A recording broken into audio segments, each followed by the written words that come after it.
进前，日本首相吴市早表讲，台湾出代志会牵连日本的生死。中国去甲噗噗跳，对日本提出警告。毋但今仔日伫钓鱼台海峡巡航，佮公告为明仔载开始，连续3天拢要伫黄海进行实弹射击。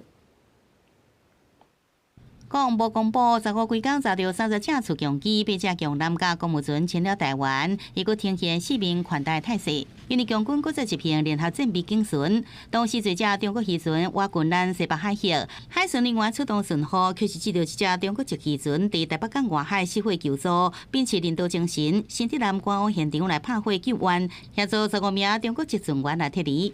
中国籍渔船闽东屿61227失火求援。当时海象恶劣，风力6至7，阵风9级，浪高约3米。新竹舰能立即赶赴现场，并以消防水柱实施灭火。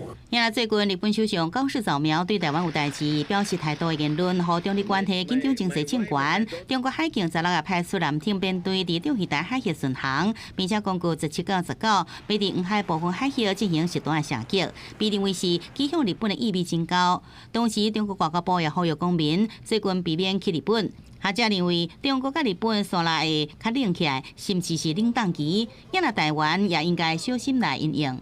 中国呢正以复合外交，就是外交抗议、经贸、旅游、干港、军事事情与舆论战多轨并行，来对日本进行施压。台海议题正是矛盾核心。那台湾的最佳策略就是谨慎参与，避免被操弄。